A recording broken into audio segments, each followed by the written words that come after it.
treatment.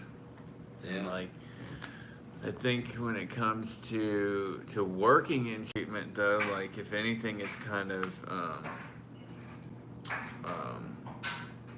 had me take a look at my program a lot more, and like if I'm showing up short with my program or not, like kind of taking feedback from mine, like it shows up in work, and like it's very apparent when that happens. Like I get in my head, or like I'll start, the ego starts to rise, or like play into I've got to be an enforcer role instead of like really Absolutely. like putting my arm around them and showing them like support. And, You have to take like almost a higher level, because you're there to support people technically that sometimes you really don't fucking want to support. yeah, I mean, well, it's just like I'm human, so like I'm like I naturally will fall short at times, but it's like I have to either call myself out or I have to listen to people that are there, because kind of my life is, or my job there, as far as my life goes, is like surrounded on like showing up well so that they show up well. Yeah. How do you separate your recovery and working recovery? I'm still working on that one. Yeah. Absolutely. Well, I mean, another question would be is like, hey, if you're not grounded in the principles and the steps that were put down for you, what do you think you would show up to work like?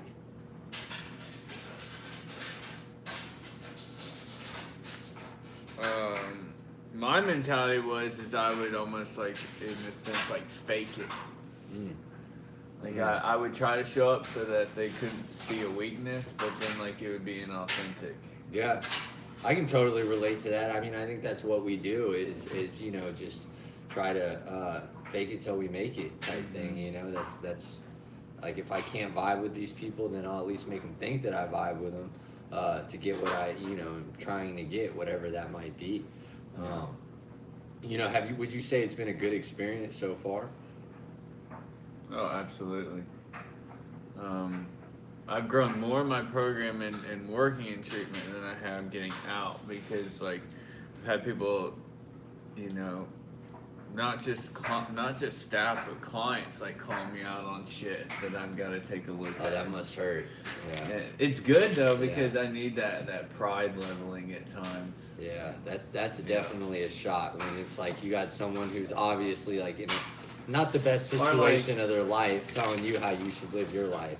Yeah, I think really what it helps too a lot is like my community outside of where I work. That's like a really big component to my sobriety and my recovery is the amount of concern and care that comes from the people I live with, and how I'm showing up in the house, like they're able to spot it and kind of see where I'm falling short, and kind of bring it to me, because ultimately, like, if I'm falling behind on my program or anything related to that, and they don't bring it to me, then, what are we really doing for each other? Right. Well, that brings up a whole other topic of, how crucial has living in a sober home been to your recovery in this first year? It has its frustrations. Oh, yeah, fuck Especially yeah, when you have to level your pride and listen to some fucking accountability get slaughtered by it in a day, but What were the details on that accountability? Yeah, I'm curious too. Like, Because somebody watching this live on YouTube right now, they could learn from it. This is live YouTube. We're live? Look at it. Oh, we're live. Yeah, but there's nobody watching, but we're still live. They could join in at any time. Okay, and it is alright, being perfect. recorded for later. Okay, oh yeah. So my accountability today. This is where it gets real, folks. It was over Biscuits and Groovy. Biscuits and Gravy. Why don't you explain it to them? yeah, because biscuits and gravy could be street terms. for Okay, something we well, don't know Biscuits and about. Groovy is this really good, food truck. It has like biscuits and gravy with like bacon or sausage and chives. I personally got the biscuits with gravy, cheese, and bacon and some green. I know where this is going. Where's it going? I just got a feeling I know where this is going. Well, anyways, so we're sitting. We're actually on the way, and we're both hangry, and he woke up and he's pretty grumpy, and you know we're actually having a shout match in the truck. What were y'all shouting about?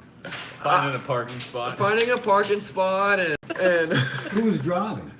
this guy. God was driving. And everywhere we went was either full or there was no parking and all this other stuff. And then you know he's like, I got a 10-step, and you know that we 10-step, and a 10-step is whenever we take personal inventory and we see where we're showing up like shit, and we get some accountability brought to us. And so this guy right here, you know, he's 10-stepping, and I'm just like, bro, you've been 10-stepping about this for like a month, and I'm about to bring you some harsh accountability. What on was this. this 10-step about? Oh, that's personal.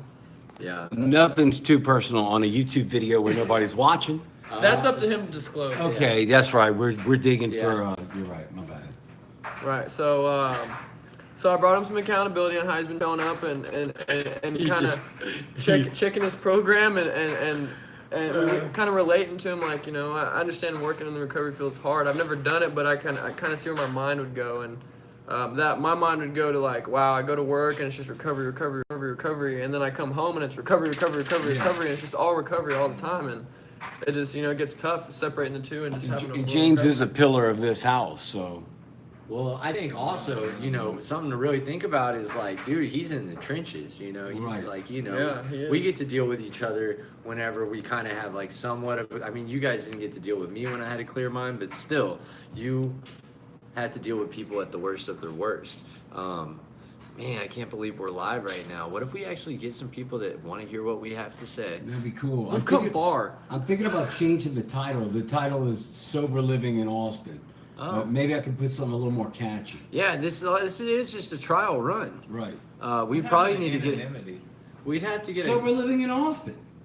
it's the, yeah. We're on YouTube, bro. I say, Like, I just- we're proud to be in- totally right I'm now. proud to be an addict. My name is Tom Mitchell. My social security number is 521-73-8922. My credit card number is 572-613456.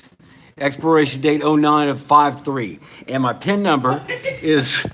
I'm just making a number.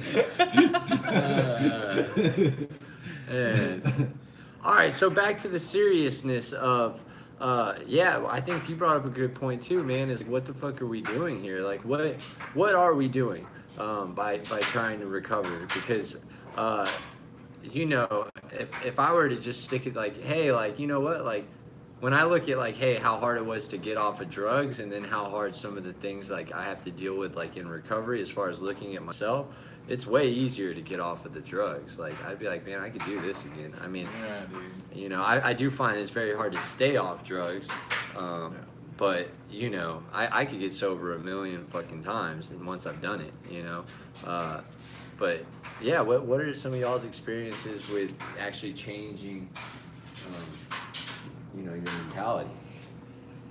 Well, for me, it kind of started with the 4-step, and then, you know, writing inventory, and then going into the 5th step and having somebody showing you and telling you your character defects. You know, like mine was like thief, selfish, self-centered, egotistical, prideful, Sounds like me. liar, dishonest, manipulative, gluttonous.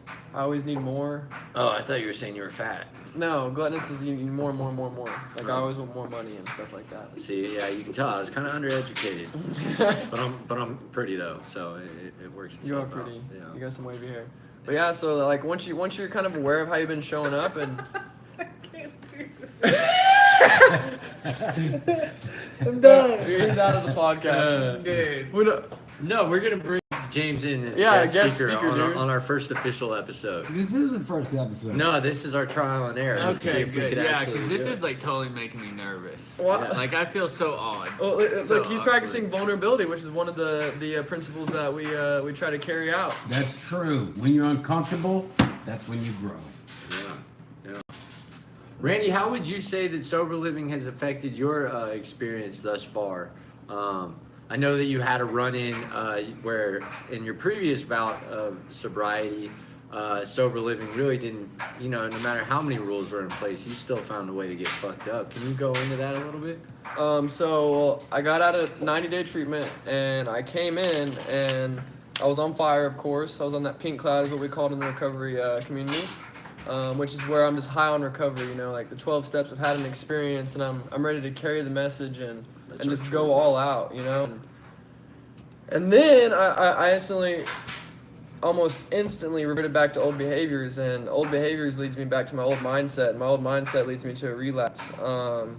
And so I just stopped doing everything. You know, all these rules were in place, but I was just checking off the boxes. You know, meeting my sponsor, going to meetings, just so people would get off my back. And before you know it, I was back to the mental obsession where I was like, I can control and enjoy my drinking and drug use, and I wasn't fully convinced that I wasn't an alcoholic. So I tried a mimosa, and you know, things were good. And I wonder if we change the title to something catchy.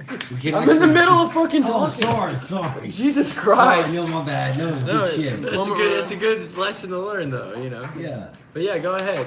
So I'm trying to control and enjoy my drinking, and I'm doing kratom, which is completely stupid. It's like You were doing kratom. I don't want them to think that you're doing it now. no, I was doing kratom. Kratom. Yeah, it's basically a synthetic opiate. It's like the K2 of And it's bad. yeah, and it's really bad, and it tastes like shit. Some people think that it's okay because it's quote unquote legal, but it's not. Right, and it's one of those things where it's legal and then it's not. It's basically like trying to get away with, like, I don't know, taking a Vicodin when you want to shoot some dope. Exactly. I could pass. I was doing everything Wait, I could we do to can't pass do drug that? tests. No, we can't. Ah, fuck, you're right. Damn. dude. Yeah. Okay, Mike, here's my idea. Lo-fi is really